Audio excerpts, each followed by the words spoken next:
SIR আমাদের এখন যেটা প্রত্যেকটা অঞ্চলে চলছে, প্রত্যেকটা গ্রামেই চলছে, সেই এসআইআর নিয়েও কিন্তু যারা সাইবার ফ্রডের সঙ্গে যুক্ত তারা কিন্তু এই এসআইআর কে হাতিয়ার করে মানুষকে ঠকাচ্ছে। কিভাবে ঠকাচ্ছে? এসআইআর ফর্ম আপনারা প্রত্যেকেই পেয়েছেন, প্রত্যেকের বাড়িতেই এসআইআর যে এনুমারেশন ফর্ম আছে সেই এনুমারেশন ফর্ম কিন্তু পৌঁছে গেছে, বিএলওরা পৌঁছে দিয়েছেন বাড়ি বাড়ি। এসআইআর ফর্ম ফিল আপ করতে কি দেখা যাচ্ছে, এসআইআর ফর্মে কিন্তু আপনাদের মোবাইল নাম্বার দিতে হচ্ছে। এটা নিয়ে অনেকের মধ্যে কিছু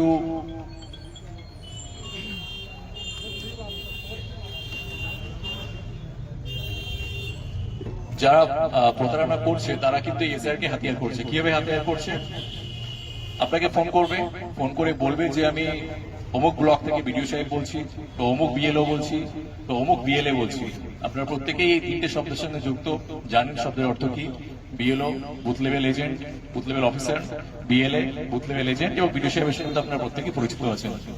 তো এরকম পদের অপব্যবহার করে আপনাদেরকে ফোন করছে, ফোন করে কি বলছে, আপনার এসআইআর ফর্ম ফিল আপ করতে হবে, আপনি এসআইআর ফর্ম জমা দিয়েছেন কিনা সেই সমস্ত বিষয় নিয়ে জানতে চাইছে।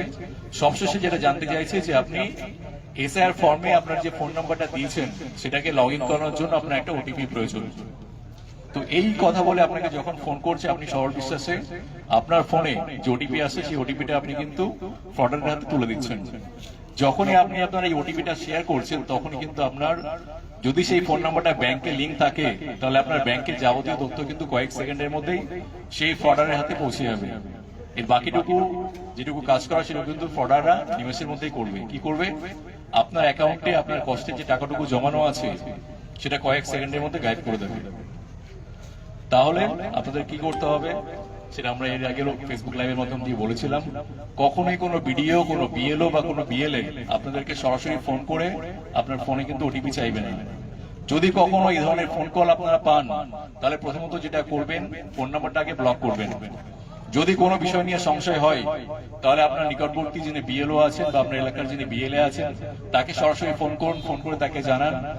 ভুল করে যদি কোনো ফ্রডারদের হাতে প্রতারণার শিকার আপনারা হয়ে যান, সেক্ষেত্রে আপনারা যেটা করবেন, বরাবর যেটা আমরা বলে আসি, যখন আমাদের কোনো জায়গাতে অ্যাক্সিডেন্টের ফলে কেটে যায়, ছড়ে যায়, ফার্স্ট এড খুব গুরুত্বপূর্ণ। তো এই সাইবার ফ্রডের ক্ষেত্রে কিন্তু ফার্স্ট এড হচ্ছে 1930, এই 4টে অক্ষরের একটা ফোন নাম্বার 1930।